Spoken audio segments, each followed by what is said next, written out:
Hi there. I'm so uplifted by today's weather. Now, some would look outside and say, oh, it's gloomy and it's, raining on and off and so on. Not me. It's gorgeous. Absolutely gorgeous. For the first time in many months, I've been able to turn off the ceiling fan in this room and to go through the house opening windows and turning on those ceiling fans in order to get fresh air circulating. It's the first cool day, so I'm maybe doing the last hurrah here for the sleeveless tops. It's supposed to get down to 47 tonight. Let's see what that is in centigrade. 24. So, hey, I am so ready. It's not been a hard summer, more typically in this part of the country, Arkansas, you find generally over the summer maybe 2 weeks of 100 degrees plus, and I'm not sure we've had 2 days over 100 this year, so it's been gentle that way. But the change of seasons is fun. I spent a lot of my growing up years in California. They don't have seasons in California. It's always flower time.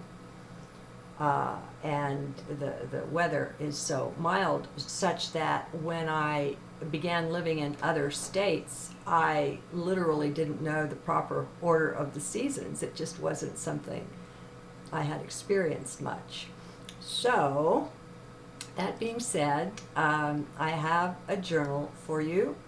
It's from, an Ascension Day, Mayan Day 13 offering. It's from 9/16, the second one of that day. I guess I've already uploaded the first one, I don't remember. Anyway, it's got a bunch of yummy Abraham-Links in it, so do click over to the written journal to get those live links. Okay, wouldn't it be nice if it was just that easy?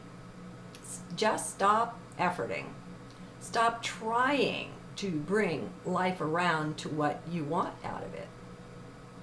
Yet, it's largely our efforting that keeps us from what we want.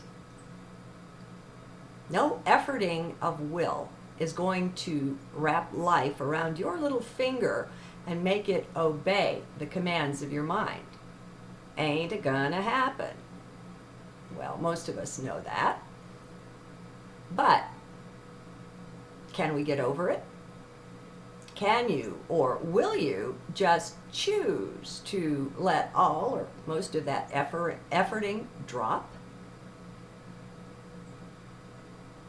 You can do it, of course, so it's a matter of your use of choice, of free will. And it's fun. It's also wise to realize that our free will extends out as far as the self.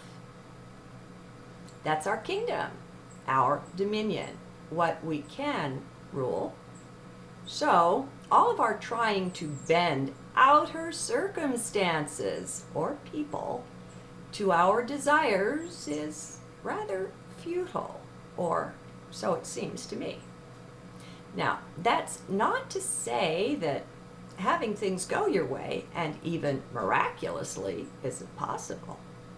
It definitely is, but not by any effort of will or use of 3D mind. Well, once again, that's just not the best tool for this job or for anything spiritual. It has other uses. Mind's realm is 3D, but you're not limited to that. We've got to get past this thing of identifying with the body or the mind so much. That's the fly in our punch bowl. So, let's all get down into heart and take up residence there, at least for now. No need to be concerned about how long you'll be able to maintain presence there, For that would be messing around via mind with the future, would it not? Let's stick to the point of power, to the now, here. Only that. Let nothing but self and now here in heart be your focus. Now is all that we ever need be concerned with, or rather present to. We can actually let the rest take care of itself, and it will. What if you found out that for most of your life you had been running around with a cart in front of the horse? What if you discovered that you weren't accessing your true power as represented by that powerful horse? Would you be willing to see that? What if putting mind ahead of heart amounts to just that? Most of us, including yours truly, don't fully realize what awesome, tremendous power we have. By putting the mind cart before the heart horse, we won't ever find out either. What with all of our largely mental efforting, we just do more of the same, preventing the self from making full use of the horse's power. Perhaps the nicest thing about that situation is that we're in charge of it. We are empowered to make whatever changes we like in the self.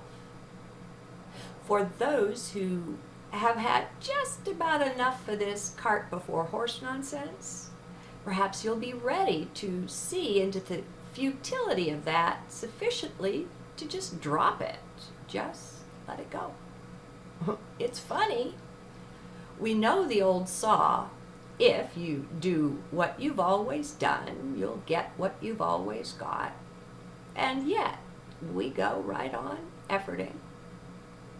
Now sure, we shift the focus of our efforting sometimes, but it generally doesn't enter the mind to just stop. Oh no, that would be mind's worst fear, or so it thinks, to just be still and shut up for a time. Its fear is losing control of things. That is, control of you. So, if you're in heart with me now and you're seeing this, what can you do? Do nothing. That's right, just watch. Put your feet up, get a cup of tea, lay back. For a time during your transition from efforting back into peace, there will be what appears to mind sort of a passive stage, a time of simple self-observation. And it works best without trying to make any change. That would be efforting. It seems to me that's the necessary first step. Just watching the self. Now, some of us are so identified with mind that disengaging this way will seem very hard at first. Instead of just watching in a hands-off way, they want to correct or improve, to continually adjust what they observe. Well, that's not self-observation the way it's meant here. To watch is just to watch. To not make a move to alter what is seen. Instead, we're going to learn from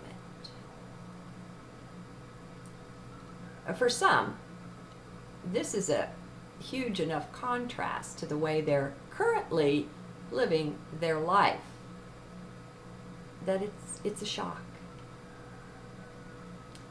Since this is a necessary first step, it doesn't really pay to get beyond it in this case. That'll defeat the purpose. And while it may seem passive to you right now, I don't see it that way. Instead, I see it as just putting in the clutch prior to changing gears.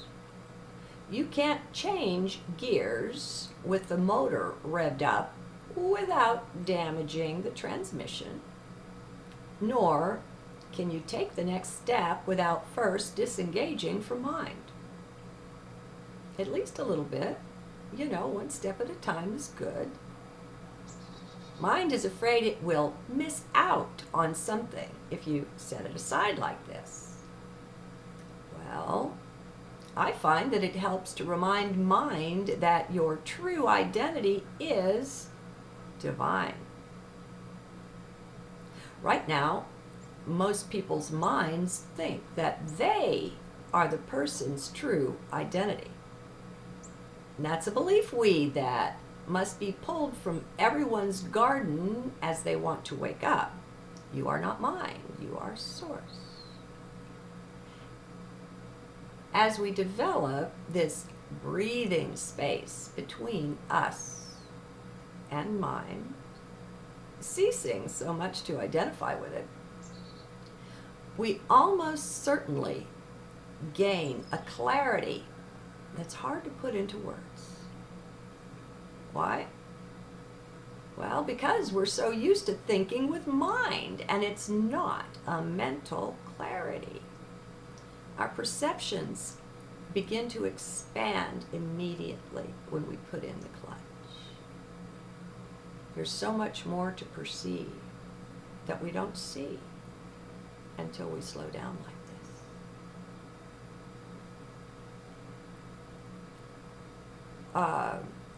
A clarity that's hard to put into words. Why?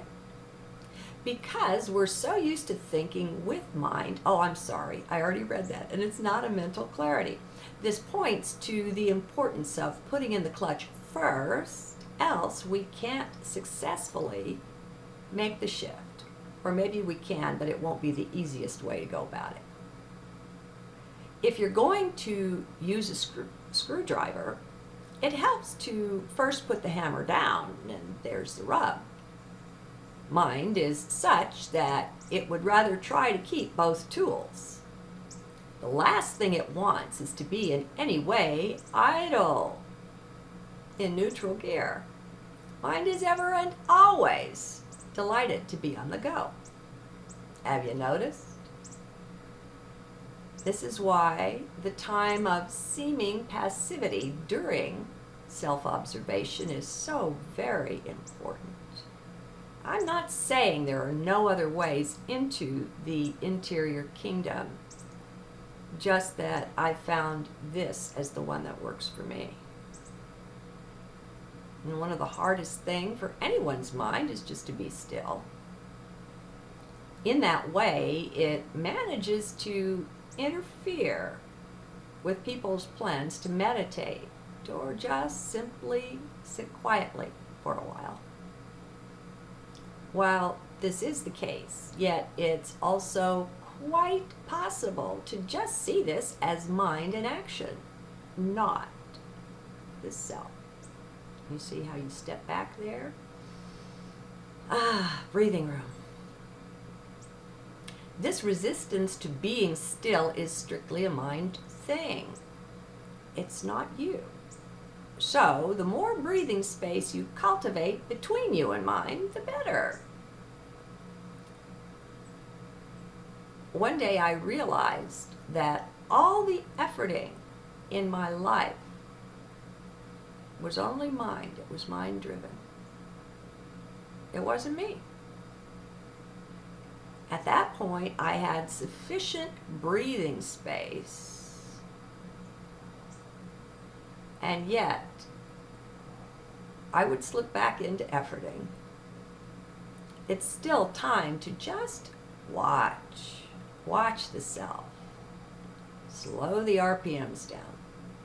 To the extent that you can do this while seated in heart, present to the now here, you will be taught. It's really just a reminder. This is stuff we all know deep within. Only now that you have all this breathing space will you be enabled to hear the still, small, inner voice of the divine. Now, you can conceptualize this any way you like, or not, as higher self, as source, your spiritual guide, guardian angel, Grandpa Ben, or as none of the above. No concepts will matter here, for you've left mind behind, or just set it aside. It's okay, I've found, to be quite empty about this. That's an option. The inner voice is also something you can just observe. It's not necessary to plant a face or an image on it. Just call it your heart voice, if you like. It doesn't matter. I know someone who calls it his inner man. You're leaving the conceptual world of mind behind. It's a process, though. No use being in a hurry. It's not a thing of destinations, this life. It's the journey. It's the now step. At this point, you will likely start to notice the presence of peace, capital P, which is an emanation of heart. Just observe this too. I find the emptier you are, the better, actually. It leaves more room for what you see, enabling you to perceive more of what's here for you, which is significant. Any efforting you make will just take you temporarily out of heart. Now, there's no problem, no issue with that, since simply everything brings you blessing. Look to the blessing this brings. It's a new way to see. When you know a blessing's there, you'll find you can see it. See it as an indication that you now know what being in heart feels like, so you more quickly notice when you've vacated sacred space. And that's a good thing. It means your inner directional system is working, yes? Knowing that every coin in 3D must have two sides, well, that's a great help in this. It is our choice which side to perceive. Even though something may initially look down or depressing or just plain wrong, knowing that the coin has two sides is our key to unlock the door of the hidden blessing. It's part of reprogramming the mind. So is removing all the belief weeds that heart brings up to our attention once we finally get still. And that may seem overwhelming at first. People say, how come when I started to meditate, my life went to pot? Well, went to hell. We've dammed up a lot of things, refusing to perceive them. And they're blessings, but not until perceived and welcomed. So many things that were perhaps habitually seen as negative or bad or simply not wanted begin to somehow morph as we exercise our power of vision to choose which perspective to view, which side of the coin we see. Things just get clearer and clearer. We are in the process of taking more and more of our power back from external things. We keep stubbornly determined to maintain our presence in heart. We place little reminders around our environment. We don't give mind a chance to even vote on this. We've taken the reins of control of our own inner state back from mind, or better said, from mind's programming. Mind gets to be a true companion a little later down the road. We put the horse in front of the cart and refuse to let mind convince us that it likes the other way more. More and more we see through mind's strategies of control, each time taking another bit of our power back. I hope you see how necessary, or at least how very useful, is this stage that mind will brand as passive. It's anything but. When we're all geared up in mind, running full speed ahead, it's just not possible to make the shift into heart very easily. And mind will, for a time, it will fight for control. But that's okay now that you've got sufficient breathing space to notice it. That's just what minds do. And there's nothing wrong with it either.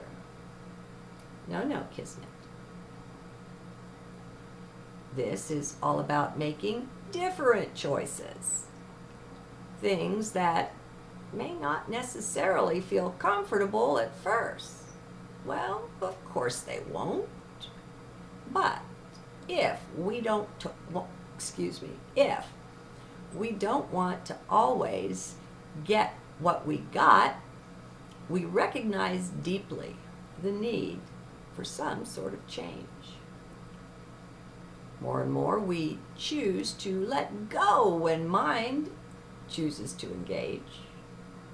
We're not seeking to engage with mind, but with heart. We want that horse in front. So we make the choices that put it there again and again. Some might think this too shallow a presentation, that they are much farther along than this, and they may well be.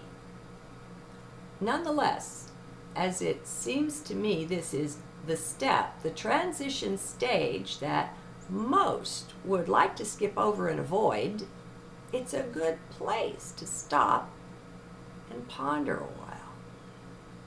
It's mind that wants to avoid this step, not the real you. The key that unlocks the door to the next step is simply seeing this, seeing through mind's many tactics in its ongoing strategy of control.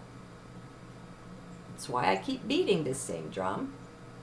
It just takes some weeding in the belief garden to enable this seeing, this new, clearer angle of perception. Initially, we don't know which of our beliefs is in the way of clearer perception, and that's fine. By maintaining presence in heart, we will be shown. It's part of the inner tuition, the inner teaching from the still, small voice. From this, it can be seen that simply choosing to always think good thoughts can be counterproductive. There is some slippery ground here. It pays to be alert and just watch from heart, of course. Eventually, it can be seen that the body's heart is quite capable of its own very different form of thought. While at first it may take a while to tune into the difference in feeling or vibration, that stage doesn't have to last long. Some might find it useful to spend some time on heartmath.org or with their science-based approach to the heart. They're the ones who have done so many studies, done the studies that brought many delightful qualities of the body's heart to the world's attention. And this will help gentle and calm down your mind, help it realize you're going in a way that really does make some sense. If you don't already know it, there are many neurons in the heart, so it's no surprise that it would also produce neurotransmitters. Those chemicals, once thought to be relegated strictly to the brain. Well, it's not so, and HeartMath's work can get you up to speed on that and help with reprogramming your brain. Over time, if you're sufficiently stubborn to maintain heart focus, you'll begin to make an ally of your mind. Instead of always seeming to work against your better or higher aspirations, it will start at first to be passive and just watch, and then to cooperate with them. You will make the shift only when you've taken pretty much all of your power back from the mind, however, rightfully identifying with the divine self over the body, over the mind. And along the way, you can't help but come to respect the tremendous ingenuity of the brain or mind. It's guaranteed to amaze you with some of its many tactics, which grow more and more subtle. The more you take your power back invested in heart or higher self. So, when you get tricked yet again into believing it was inner self acting, only to uncover that it was just mind pretending to be that, perhaps you'll remember to just grin, giving mind its rightful due for being so very creative, so chameleon-like. Our minds are amazing, my friends. We've just let them be trained by those who truly didn't know the self, didn't truly know what they were doing. They were doing their best at the time, and their intent was good too. That just doesn't matter, though, for from heart we can see the results of the cart before horse way of living. Not such good fruit.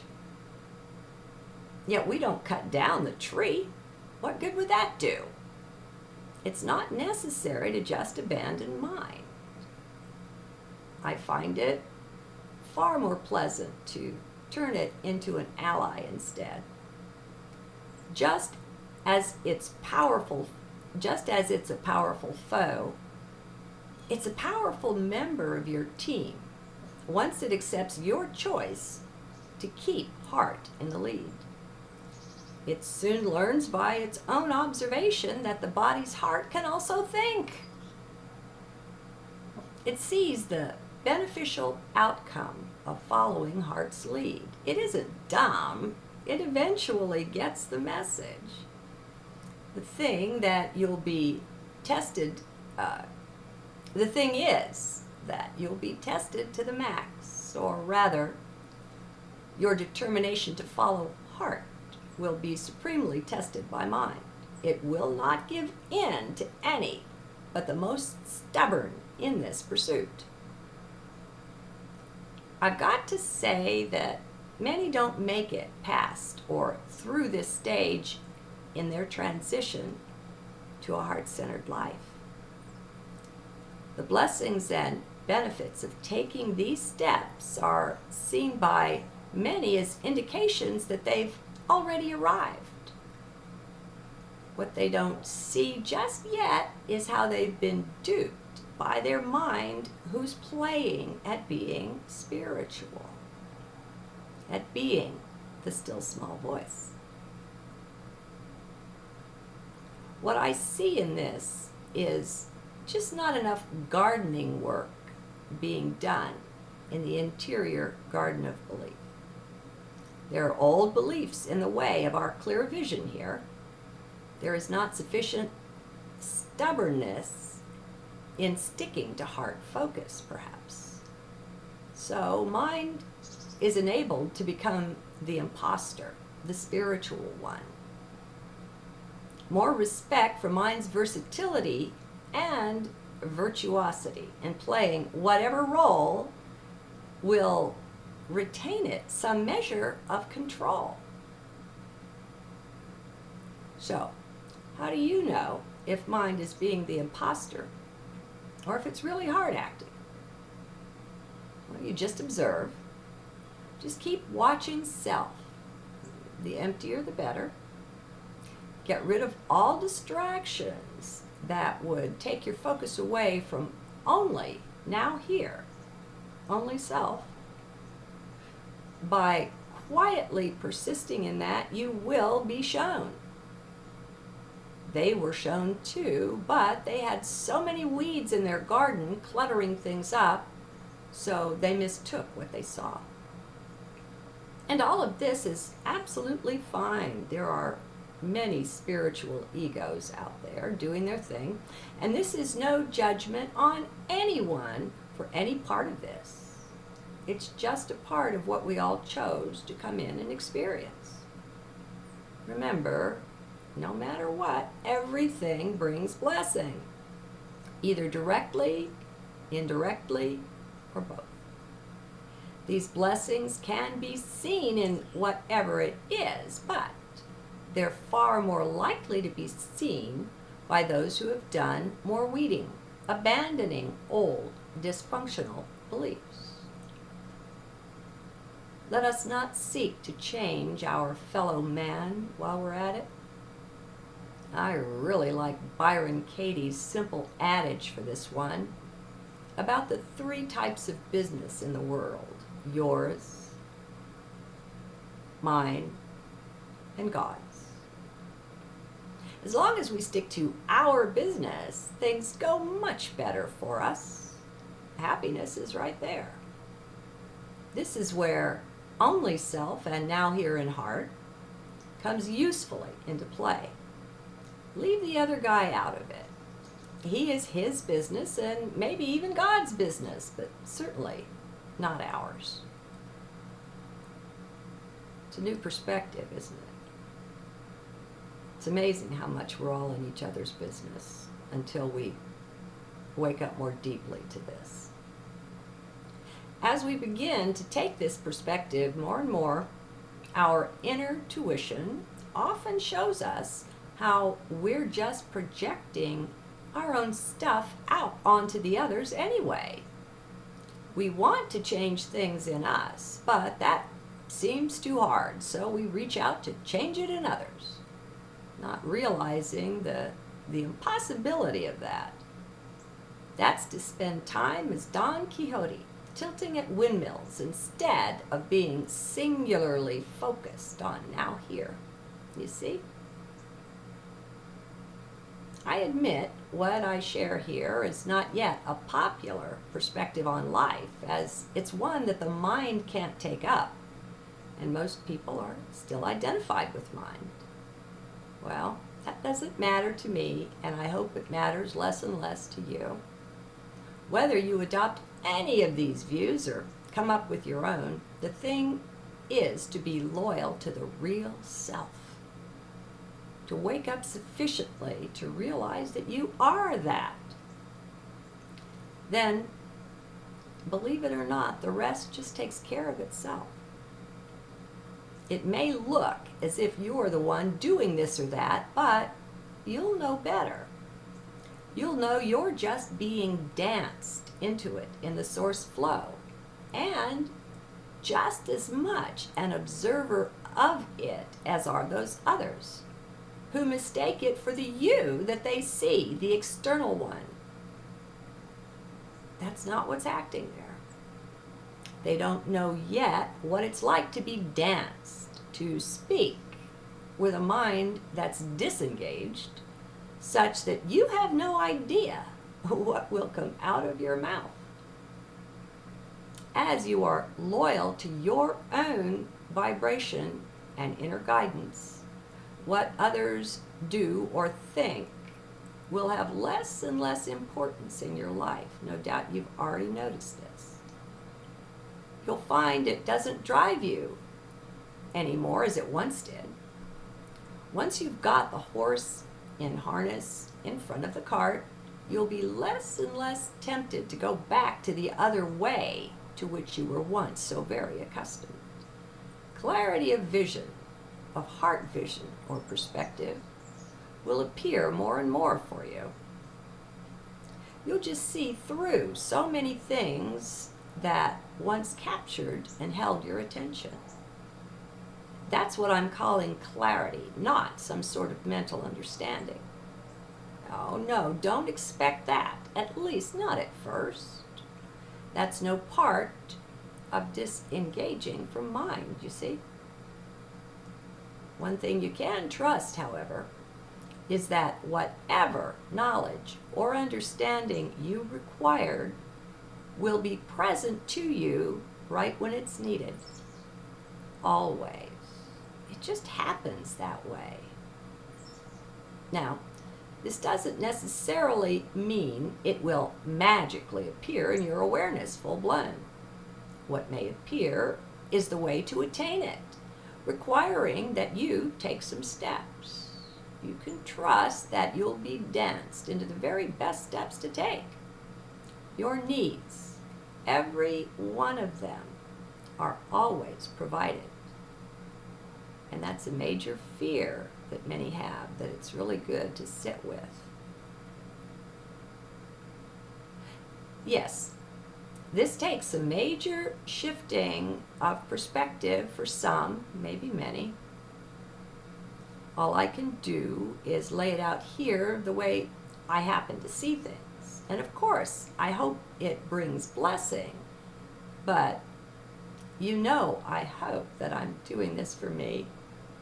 I'm doing it for the simple pleasure it brings to be in heart flow. Life is sacred.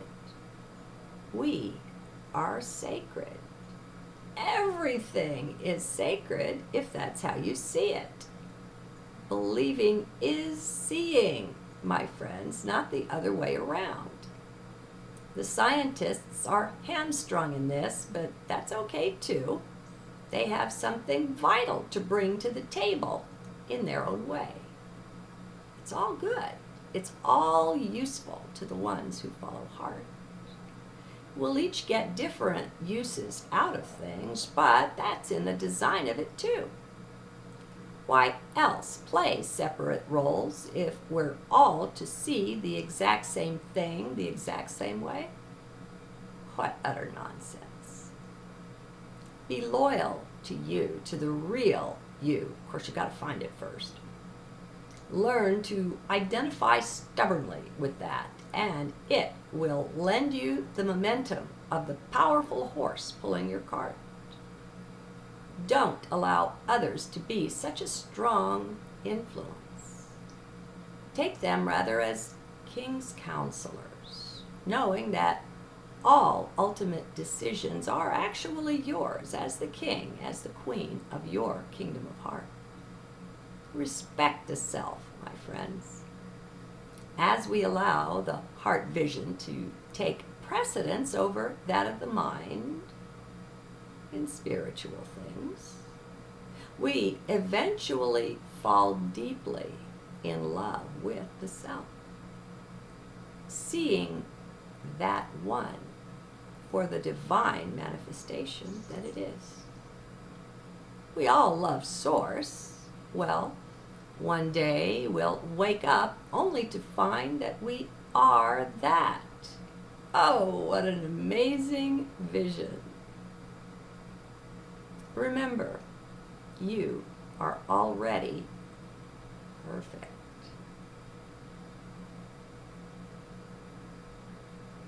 You require no improvement, my friend, and you are here for the simple joy of it.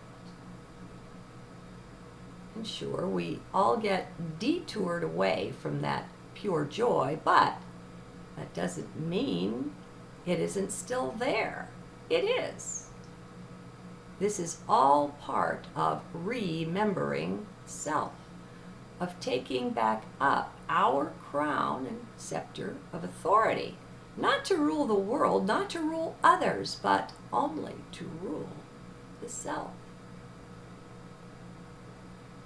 Have a joyous journey through the valley of the shadow of death, my friends.